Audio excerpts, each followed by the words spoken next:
Iglesia Cristo Vive en Mí presenta Reflexión Bíblica.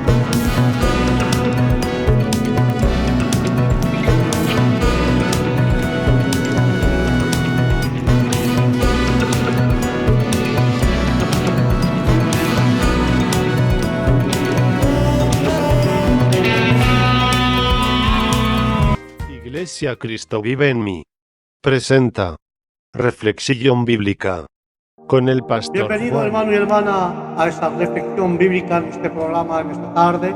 Con la voluntad de Dios vamos a hablar de pasajes difíciles de la Biblia, con trato y respeto. Pero antes de todo, de hablar de esos pasajes, vamos a inclinar nuestro rostro, cerramos nuestros ojos y vamos a adorar a Jesús para que nos aclare, en el nombre de Cristo, en toda su palabra, en el nombre de Jesús. Señor y Padre del cielo, Adonai, queremos, Dios mío, presentar, Dios mío, este programa entrante, Jesús. Padre, por favor te pido y te ruego, Adonai, que tú, Dios mío, nos aclare por medio de tu palabra, a ponerse entendiendo, Padre, lo que tú quieres de nosotros, a ponerlo en práctica para ser agradable a tu corazón, Dios mío. Padre, recuérdate, Padre del cielo, de cada enfermo, de cada viudo y viuda, de cada huérfano, de cada mendigo. Señor, dale el pan de cada día, guardaré, protegeré de todo lo malo. Señor, queremos aprender y tenemos ser de ti, Adonai. Te doy gloria y honra, Jesucristo, porque tú eres lo más grande. Señor, queremos glorificar tu nombre y ponerlo en grande, Jesucristo. Sin ti, Señor, nuestra vida no tiene ningún sentido, Adonai. Y te doy gracias por esta tarde, por poder unirme con mis hermanos, mis hermanas, por ese programa Reflexión Bíblica. A ti la honra, Padre, y el honor, y toda la gloria para ti, Señor. Gracias por permitirme en esta tarde estar juntos en amor y en armonía para poder hablar de ti, Señor. Amén y amén.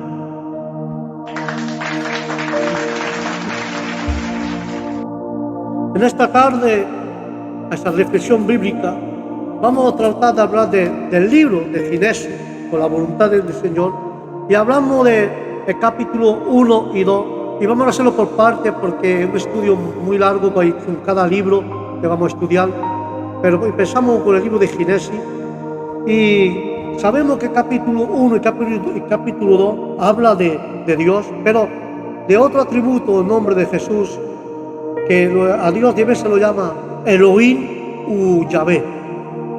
¿Por qué se refiere Génesis a Dios exclusivamente? El capítulo 1, con el título en hebreo Elohim, Dios, mientras que el segundo capítulo de Génesis comienza la segunda mitad de Génesis 2:4 y habla exclusivamente de Yahvé.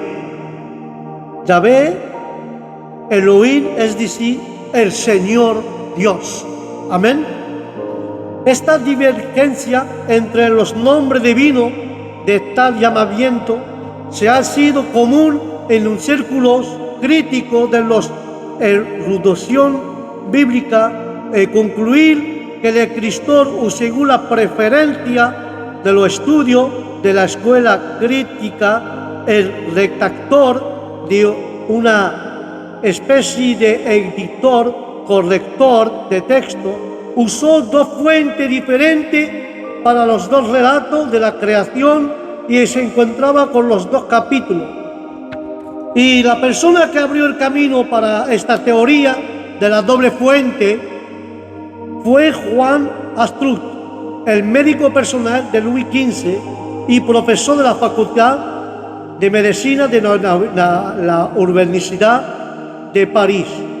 Aunque el segundo sostenido la autoridad mosaica de todo la Pentecostés, su tomo sobre el libro de Génesis ofrecía a la importante pista de los nombres de Elohim y Yahvé, y era evidencia de que Moisés, hermano mío, había usado dos fuentes para armar este material.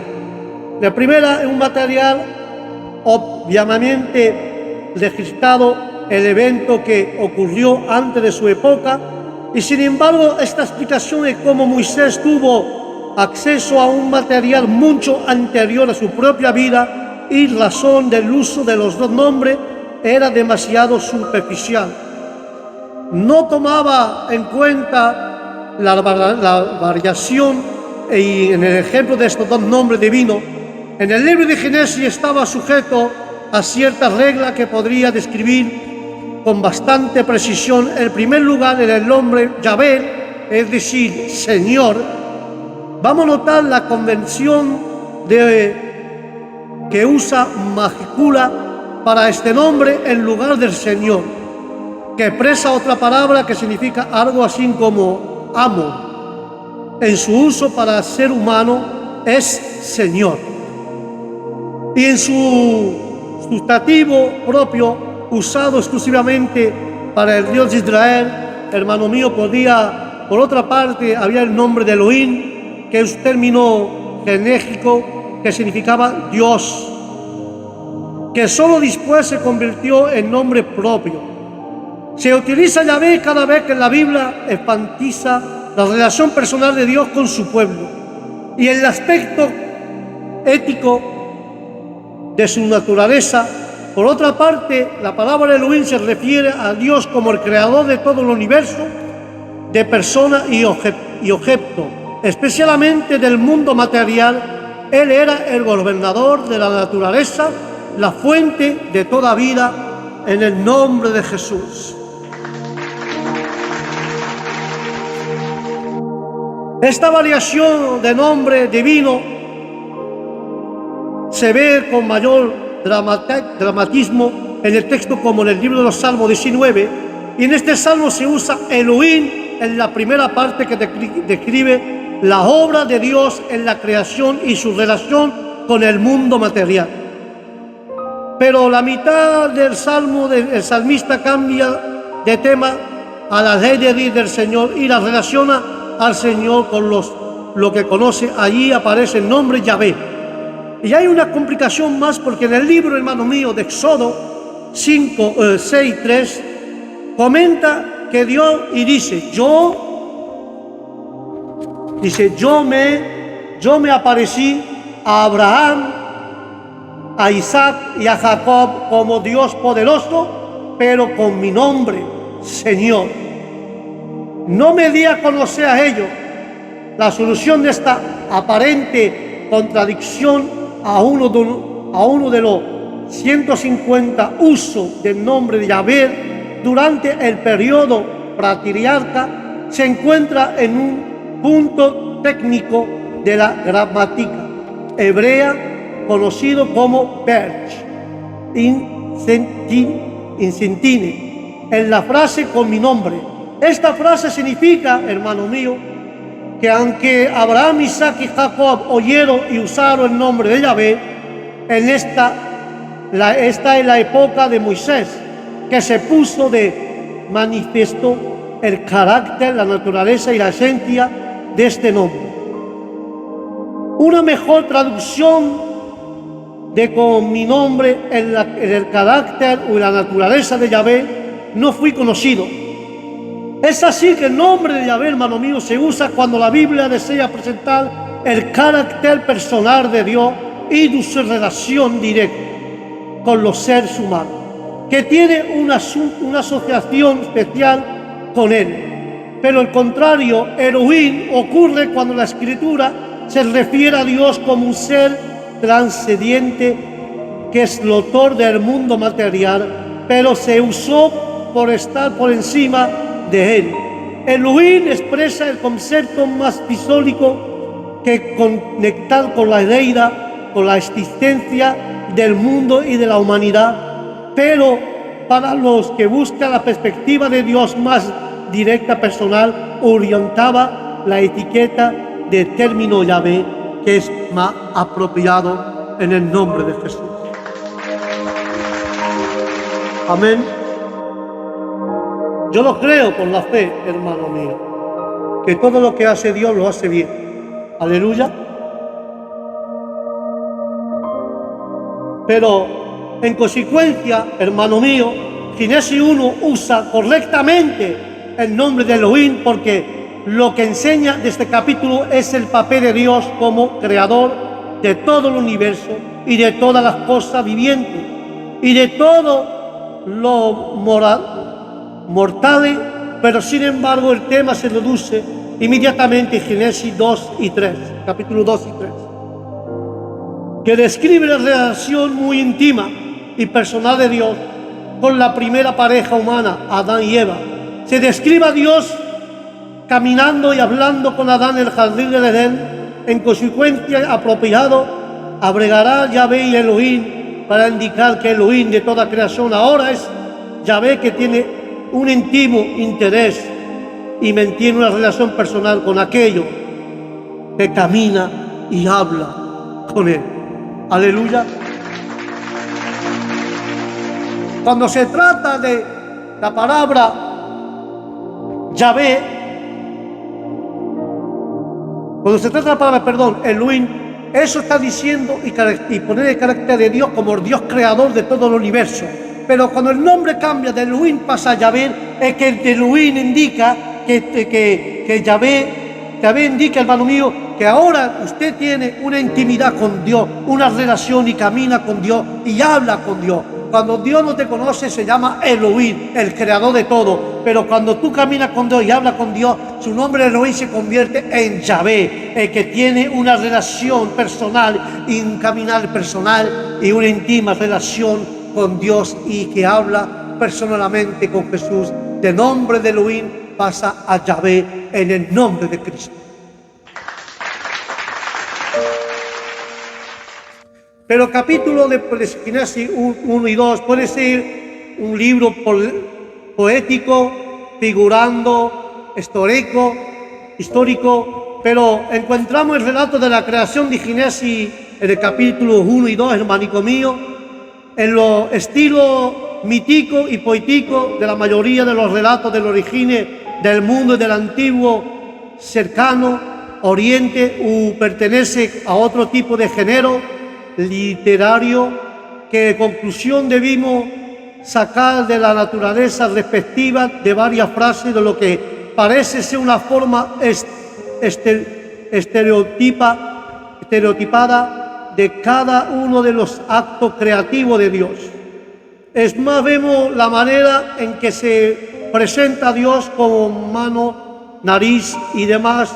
No es suficiente para convencer a cualquiera persona pesante de esto, no sé, un sencillo relato natural de lo que pasó en la creación. Amén. No se puede negar que existe un gran número de figuras retóricas en este capítulo. De hecho, una importante obra, figura de léxica en la Biblia. Hay más, hermanos, de 150 ejemplos en ella, en Génesis 1:1, en Génesis 11:32. Esa no es la cuestión, ya que el discurso de cualquier tipo literario incluye no muchas formas de lenguaje figurado. El hecho de hablar de Dios como si tuviera parte del cuerpo humano es una de esas figuras, el antropomorfismo. Pero el tema de los tipos literarios es un asunto aparte. Declarar que porque haya lenguaje figurado podamos dar por sentado que el material de Génesis capítulo 1 y hasta capítulo 3 no era una sencilla presentación del evento reales, es sacar conclusiones precipitadamente. Sin embargo, se puede destacar algunas otras categorías porque no es cumplir los críticos bastante uniforme que gobierna tal decisión. En el primer lugar, hermano, el relato bíblico de la creación no muestra las formas ni la sustancia del mito. Todos los intentos por ver una alusión a las diosas Timar en las palabras que significa la faz del océano, en Génesis 1 y 2. Fracasaron de entrada, y ya que tal escuración viola las reglas de la morfología y equivalencia de idioma coñado en un estudiante, respetable usar esto como evidencia de que la Biblia a veces ya reñido forma de mito. Tampoco se considera de la referencia al Espíritu de Dios que se movía sobre la faz de las aguas. En ese mismo versículo sea una alusión escurraría al mito fenicio, según cual el mundo salió de una especie, con tanto respeto, de huevo cósmico.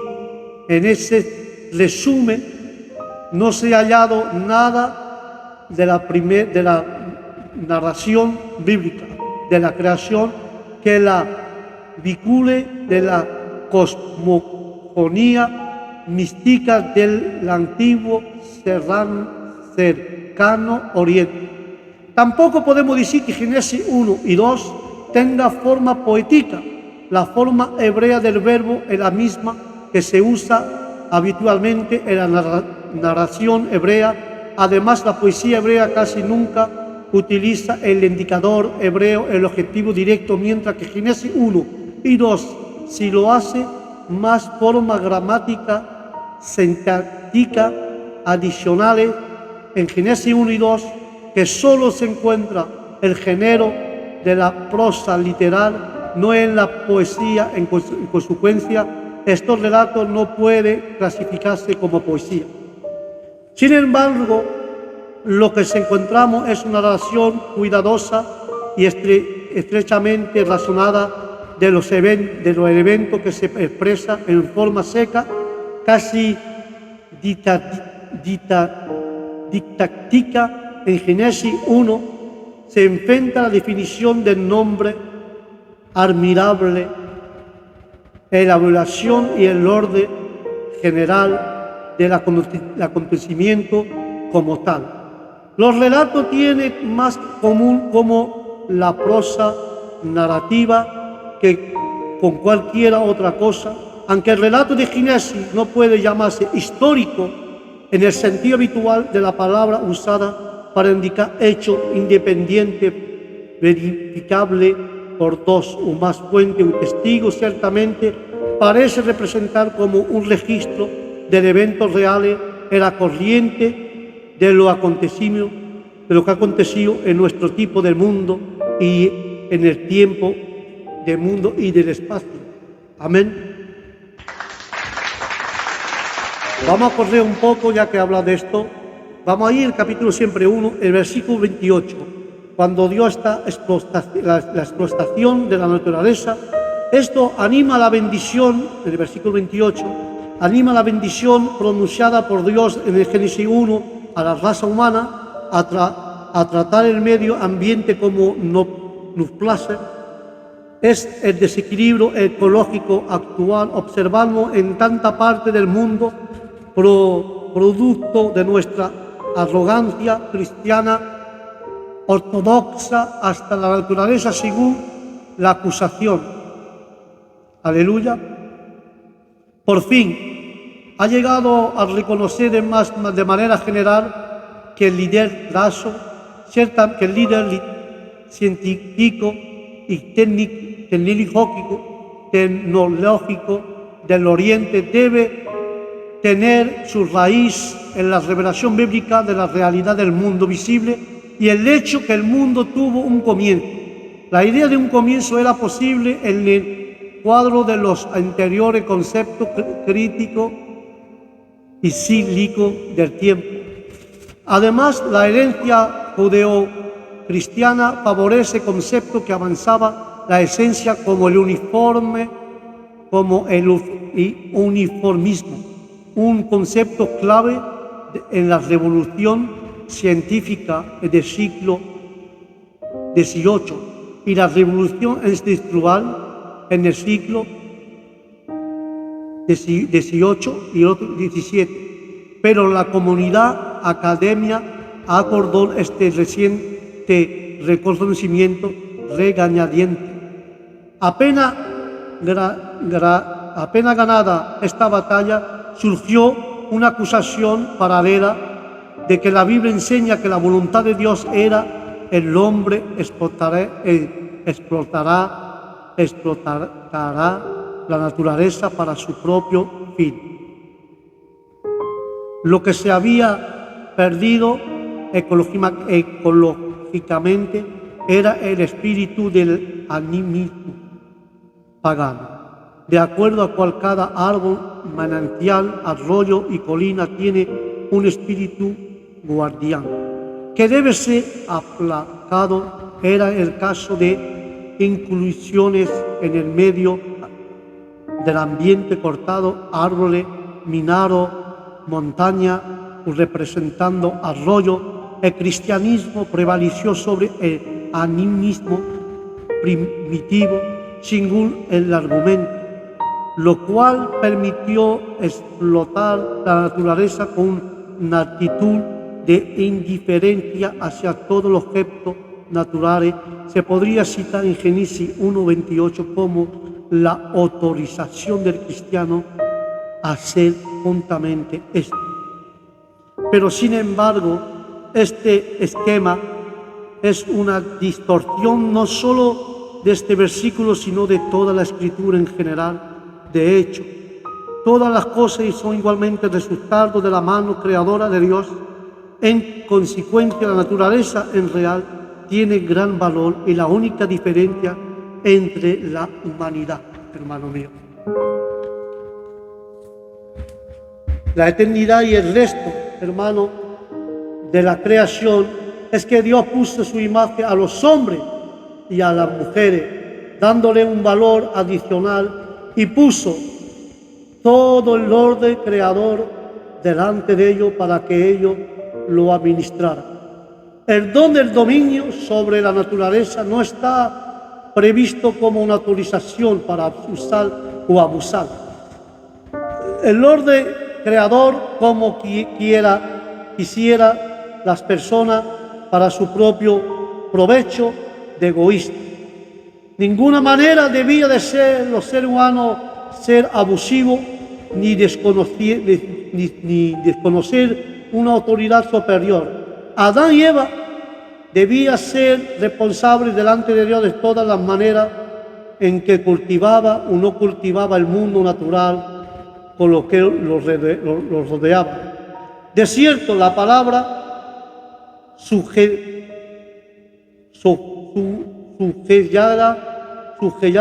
y tener dominio denota que la naturaleza no se rinde fácilmente y hace falta de algún tipo de corrección, porque el orden errado ha sido afectado por el pecado de manera tan dramática como lo fue en la primera pareja humana, y el orden creador natural no golpea con nosotros fácilmente. Debemos poner mucho de nuestra fuerza y energía en nuestro intento por usar la naturaleza. Por este reconocimiento, hermano mío, no construye un argumento a favor de la violación de la ley y de la tierra, realizar esta tarea con délite, fervor y perversión en un uso distorsionado de esta autorización. Solo cuando nuestras iniquidades han sido dominadas por Dios podemos ejercer esta función correctamente. Dios sigue siendo el dueño del mundo natural y todos los animales del bosque y del ganado de los montes son suyos. Los mortales son menos mayores bajo. Dios es ninguna circunstancia podemos abusar o atropellar el orden natural para obtener ganancia rápida o como mejor entretenimiento. De hecho, hasta Job sabía que la tierra clamaba en contra de él si a los ojos de Dios Job la abusaba. Ni siquiera en la renovación de nuestro del nuevo cielo y la nueva tierra hay un corte total ni una distanciación con estos cielos y esta tierra. De hecho, el fuego final del juicio, hermano mío, solo, hermano, tendrá el efecto de purificar, hermano, de purificar el elemento ardiendo seca. De hecho, la tierra, la obra esta, ella será consumida. Así la tierra no pasará, sino que será renovada. Consideraba que no iría mejor y reconociendo como humano toda criatura, incluidos los seres humanos, eso quitaría de los seres humanos toda idea de gobierno ilimitado sobre la creación, pero tal esquita no entiende el concepto, la imagen de Dios en la persona, los árboles, las hormigas, las aves, los leones, los silbos, son criaturas de Dios, pero no está dotada de su imagen, tampoco son responsables delante de Dios por la conducta ni el uso de la creación, hermanico mío. Pero déjame decirte, hermano mío, déjame decirte, lo que limita a la humanidad es el hecho de lo que cada uno debe responder delante de Dios por uno o abuso de todo orden creador. Delante de la pregunta, ¿qué pasó con el mandato cultural dando a la raza humana en Génesis? Respondemos que el mandato es intacto. Sin embargo, no se encuentra aquí en Génesis 1:28, sino más bien en Génesis 2:15.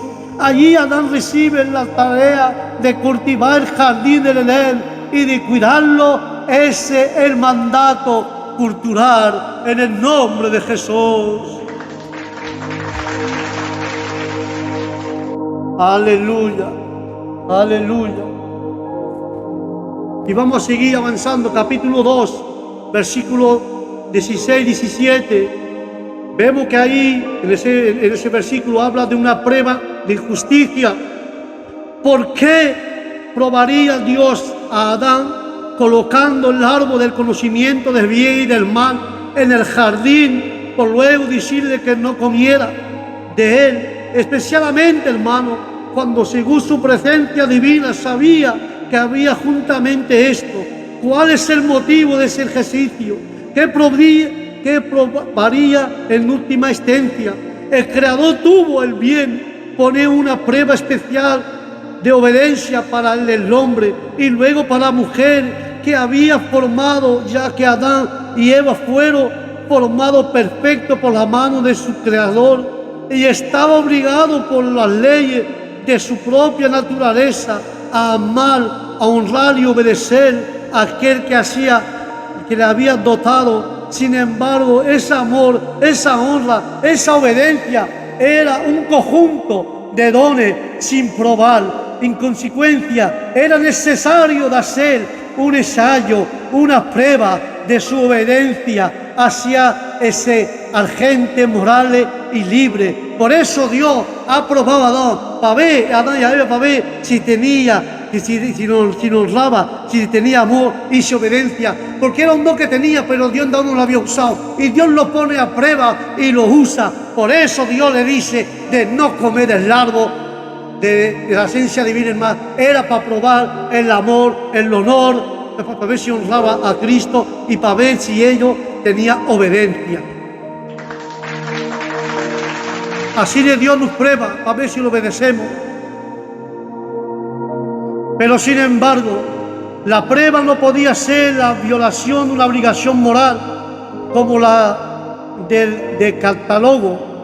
Debía ser una privación fácil, que fuera una prueba apropiada de su fidelidad, ya que le había dado, hermano mío, ya que le había dado libre indulgencia para comer del fruto de todos los otros árboles, y la violación del mandamiento sería un acto de rebeldía directa en contra de un orden de Dios. Y el método de Dios escogió debía ser la violación de lo que se conoce como una ley positiva, es decir, una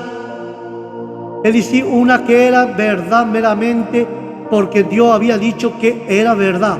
Una que parecía ser una legislación abierta, la ventana, y eso ha abierto la ventaja de usar una prueba de medio método tan modesto, era que si los mortales hubieran enfrentado una prueba mayor, hubiera salido arioso y podría haber esperado recompensa acorde al conflicto y haber argumento que se había ganado su propia salvación.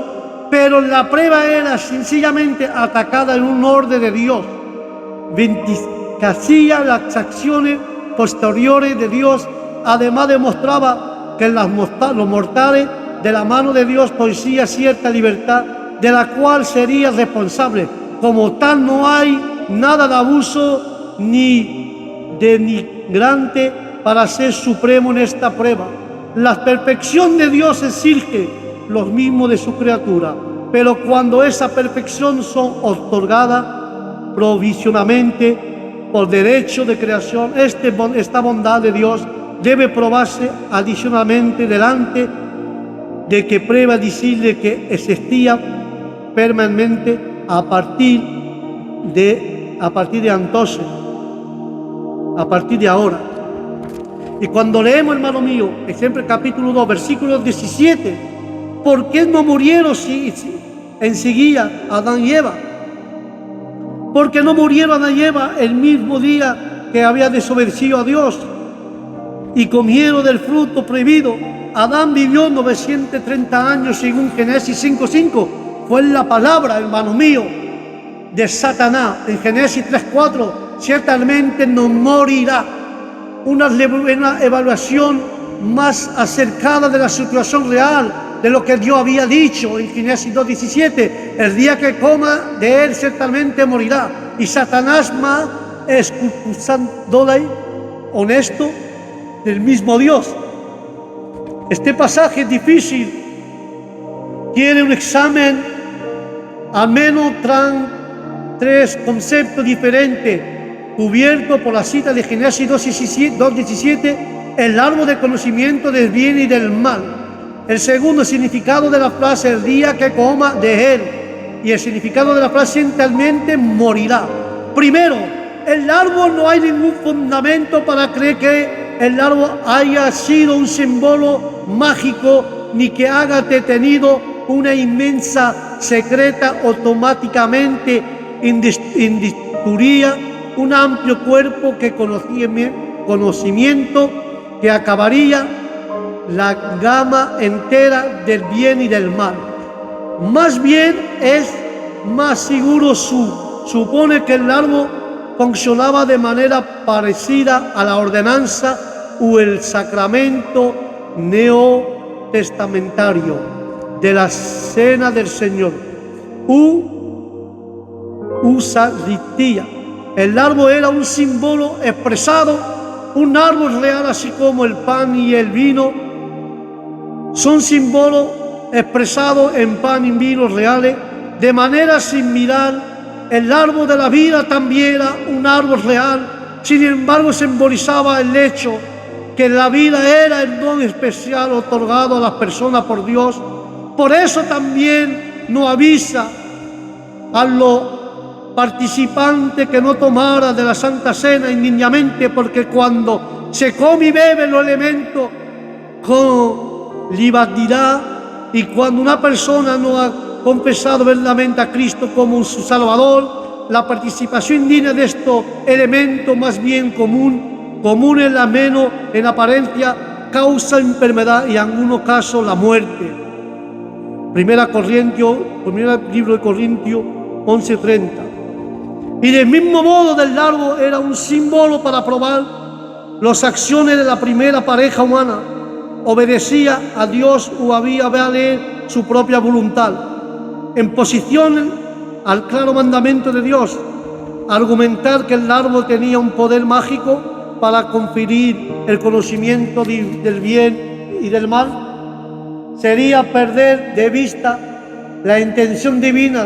El árbol era una prueba de la intención de la pareja de obedecer a Dios.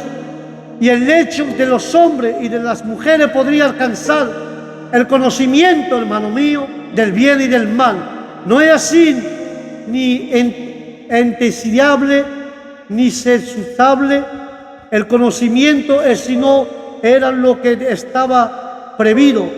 El árbol solo representaba la posibilidad de que de la criatura hecha a la imagen de Dios podía negarse a obedecerle. Y el árbol se vería como expresión concreta de esa rebeldía. Igualmente, ingenio en sentir que la frase el día significa que la muerte ocurría en ese mismo día.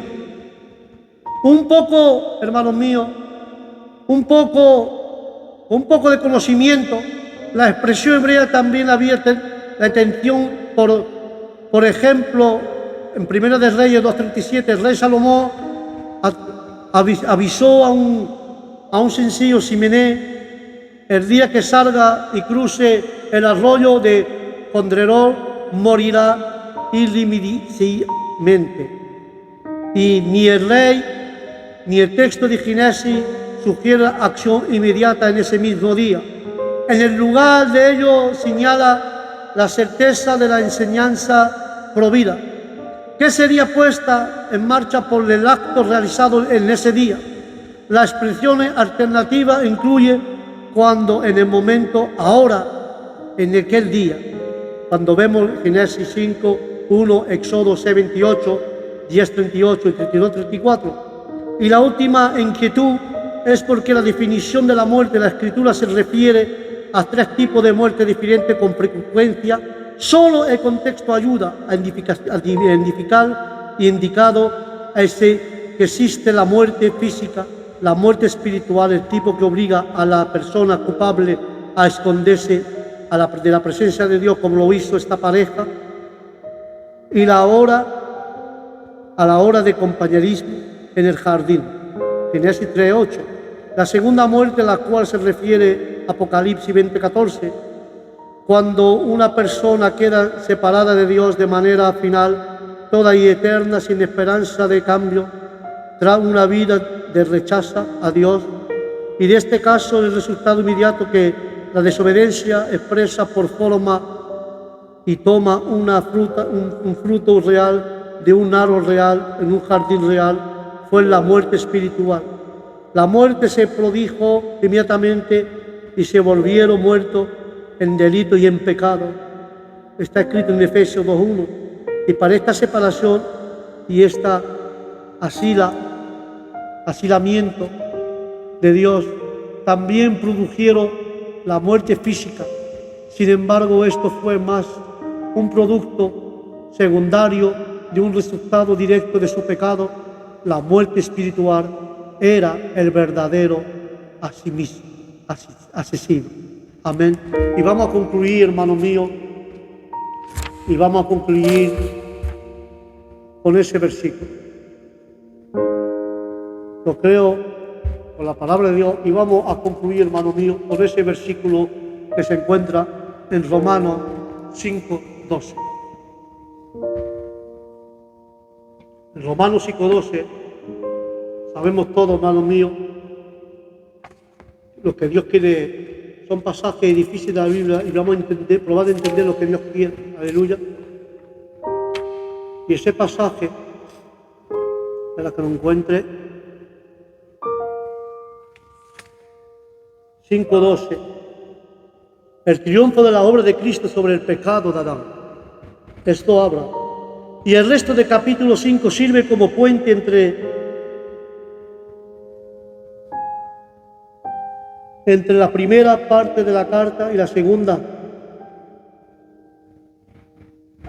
carta. Y lo siguiente, 3 capítulos en este versículo. Con la primera parte, al recoger el tema de la condenación por medio de Adán y la justificación por medio de Cristo. Al mostrar que la obra de Adán es miseria y perdida, y vemos los capítulos 6 y 8 pasando la justificación a la santificación en los actos del pecado al pecador en la naturaleza humana.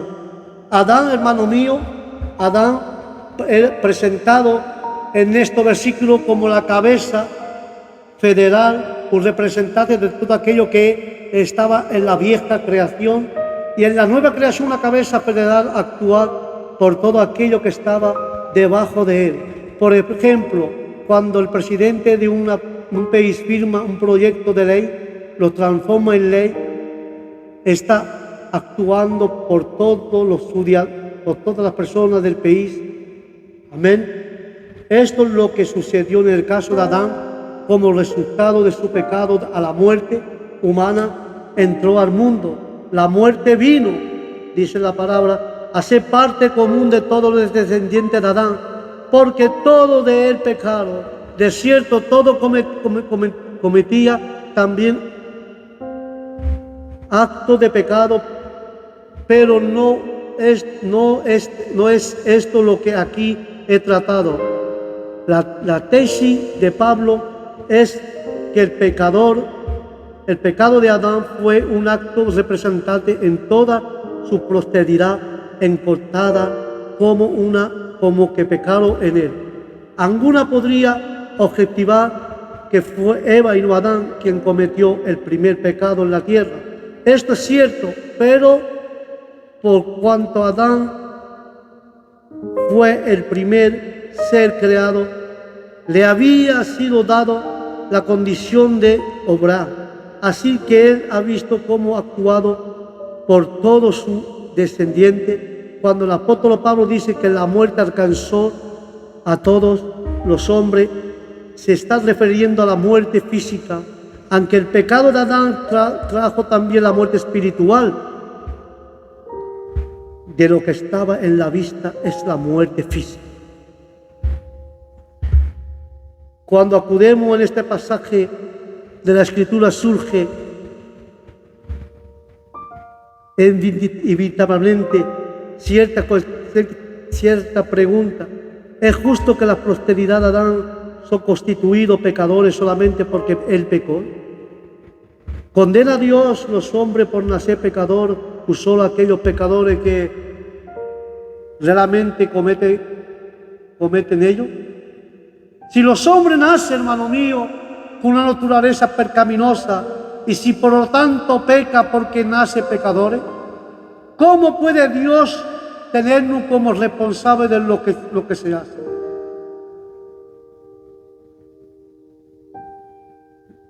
La Biblia y los estudios bíblicos han luchado con estos problemas y una multitud de otros similares, y han llegado a una sorprendente variedad de conclusiones. Sin embargo, hay ciertas realidades de las que podemos estar seguros. Primero, la Biblia enseña que todos los hombres son pecadores, tanto por naturaleza como por practicarlo. Todo lo que nace de padre humano heredará del pecado de Adán, y también peca por su propia debilidad y decisión. Segundo, sabemos que la paga del pecado es la muerte, tanto la muerte física como la separación eterna de Dios. Pero nadie tiene que pagar la pena por el pecado, excepto si quiere. Este es el tema vital importante. Pagando un precio enorme, Dios envió a su Hijo para que muriese por sustituto por pecadores, y la salvación del pecado y de su paga se ofrece como un libre don por la fe en Jesucristo.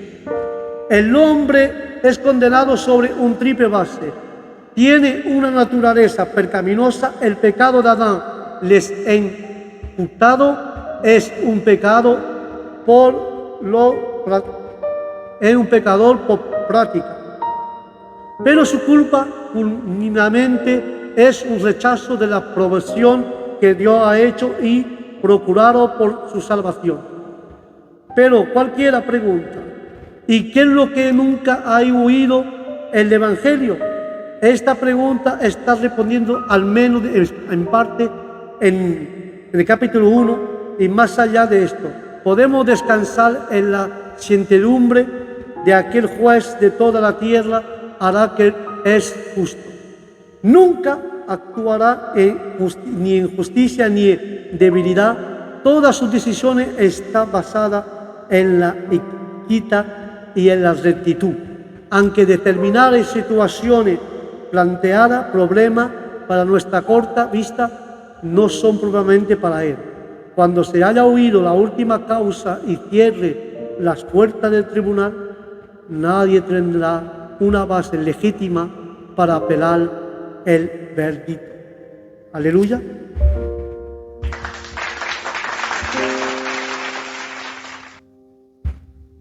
Pero, hermano, eso es una cosa importante que va diciendo Romanos 5:12.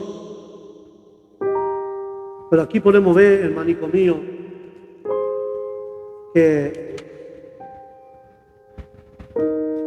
Pablo sigue hablando del pecado y de la muerte. La construcción gramática es conocido que Pablo a veces empieza a relatar de forma de un paralelismo, sin embargo expresa claramente el segundo elemento de la comparación, dejándole llevar por un pensamiento. Podemos suponer a la luz de lo que sigue el paralelismo completo aquí habrá sido algo así, por tanto, como el pecado entró en el mundo por un solo hombre y por el pecado la muerte, y así la muerte pasó a todos los hombres. Por cuanto todo el pecado, dice, así también la justificación fue realizada por un solo hombre y por ella en abundancia de la vida.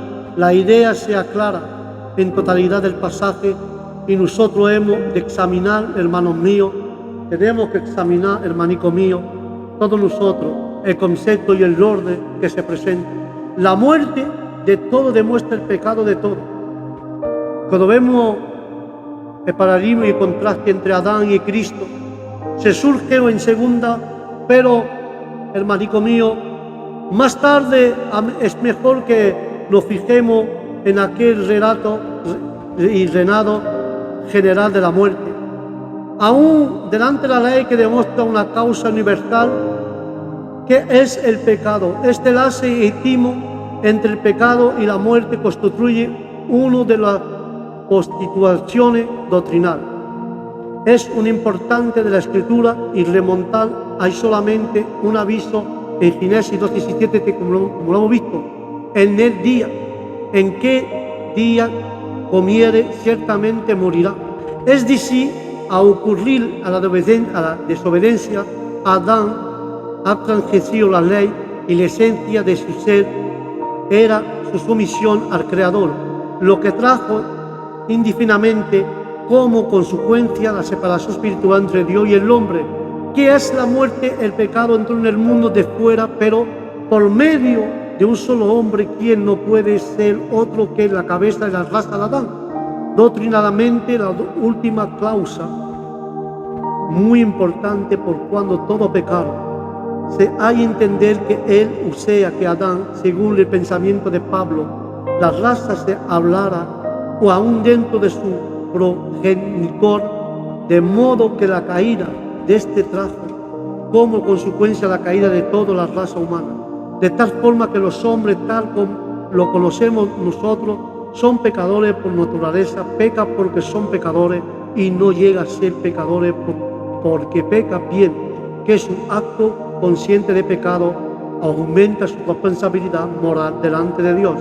El que quiera falsear estos puntos no puede formular una dogmática bíblica, bien que muchas veces los teólogos citan textos bíblicos para apuntar dogmática humana. La doctrina implica que hemos señalado es importancia, pero desde el punto de vista del argumento, la frase determinante es siguiente: la muerte pasó a todos los hombres, por cuanto todo pecado, con dolor los hombres tuvieron que reconocer un hecho de alcanzar lo universal.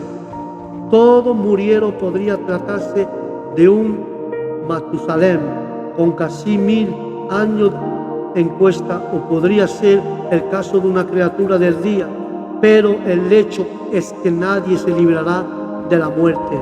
Un resultado universal tuvo que responder necesariamente a una cosa universal que Pablo determina a declarar que todos murieron en Adán, y el hombre no muere como consecuencia de un pecado especial u particular, no que haya cometido tampoco, bien que tal pecado como acercar un proceso moral, sino porque pertenece a una raza pecadora, y la paga del pecado es muerte. Anticipado a la aclaración del versículo 14, la muerte reinó desde Adán a Moisés sobre lo que pecaron de la manera de Adán, es decir, murieron a pesar de no haber transgredido mandato concreto. La ley y el pecado. Habían pecado, hermano mío, habían pecado en el mandamiento, habían pecado en el mundo anterior, en la primogenitura de la ley en Sinaí. Declara Pablo, por las razones que hemos notado, pero a nadie que no se imputa pecado no habiendo ley. La frase es difícil, es decir, luego no quiere decir que no había tal cosa como responsabilidad moral antes de la era de Moisés. El castigo del diluvio demuestra que el pecado pudo llegar a manifestaciones tal que Dios tuvo para intervenir en juicio para impedir peores males, lo que Pablo dice.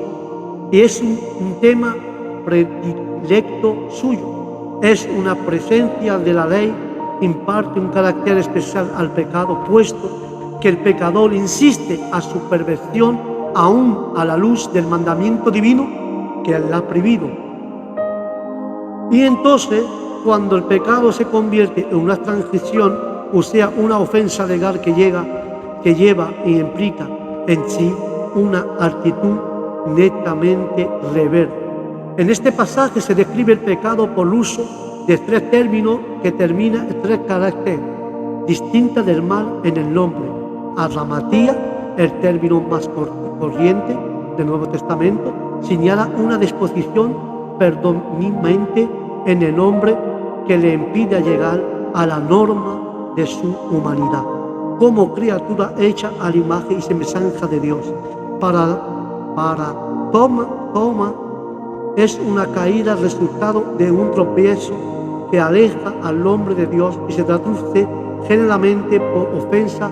Para Basi significa el acto que traspasa voluntariamente la raya transalada por la ley de Dios, o por un mandamiento expresado por Dios, ha dado al hombre.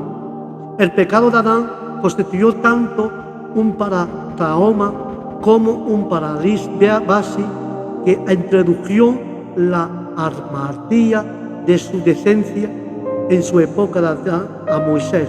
Hay arramitía que no hay para base en la ausencia de un mandamiento específico. Quizás todo pecado consciente es una paratrauma, ya que siempre existe alguna vez que el hombre desprecie en su tropiezo moral. Adán, como tipo de Cristo, al final del capítulo 14, versículo 14, hallamos la clave para interpretación de este pasaje difícil en Génesis, ejercer Adán.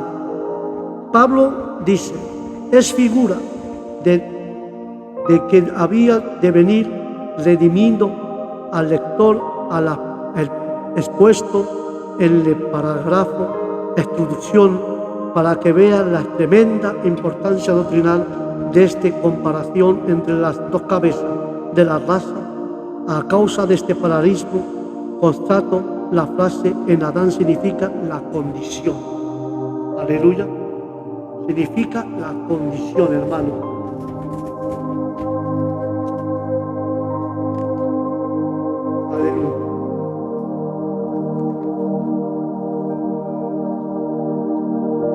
Santo es el Señor. Que significa la condición de todos los hombres. Y como seres queridos, hermano, en el pecado. Son todos caídos sobre el pecado. Y regidos, hermano mío, por la carne y bajo la sombra de la muerte. En cambio, la frase en Cristo resume la posición espiritual de todo aquello que han creído en el Señor Jesús para participar en su vida y resurrección y disfrutando de la bendición en los lugares celestiales. Adán es el único personaje del Antiguo Testamento que describe concretamente como tipo de Cristo. Y eso por ser la cabeza de la raza cuyo acto voluntario y afectó todas las razas. Todo lo demás es contraste. No por eso hemos de dejar de ver el rasgo especificado en los hombres fieles en el Antiguo Testamento, que ilustra a veces la perfección moral de la misión de aquel que había de venir, y el pasaje analógico en este que se halla en 1 Corintios 15, 20, 23, 42 y 49, en relación con el tema de la resurrección en Adán, el primer hombre, todo muere, como también en Cristo, el póster de Adán, todo será vivificado en el nombre de Jesús. Hermano, esto era la reflexión bíblica de hoy, hermanico mío, y yo creo que esa reflexión bíblica nos has hablado del libro de Génesis, nos habla de varias cosas, hermano, que no pasemos por la muerte. Físicamente tenemos que morir porque la paga del pecado es la muerte, pero Dios ha hecho eso, un acto de obediencia. El árbol estaba ahí para un acto de obediencia para Adán, y por culpa de Adán todos pecaron y todos mueren físicamente y espiritualmente, pero por Cristo todos seremos resucitados. Toda persona que dio su vida a Jesucristo el póster de Adán, todos seremos vivos por su nombre, porque estamos en Cristo Jesús. Hermano, he podido aclarar lo mejor que yo pude. Le pido perdón si no llegamos, no ha sido muy claro. Yo mismo estoy sorprendido porque al mismo tiempo que estaba leyendo, estaba pensando en mi mente. Y tenemos que seguir el orden de Dios, tenemos que honrar a Dios. Pero todos pecaron, la paga de la muerte, la paga del pecado es la muerte, pero todos estamos vivos en Jesucristo. Todo aquel que ha dado su vida a Jesús y prueba de ser fiel a Jesucristo. Amén. Hermano, con esto os dejo, con esta reflexión bíblica. Os digo al próximo programa, que Dios os bendiga, que Dios os dé el deseo que hay en tu corazón. Y os digo al próximo programa, Shalom.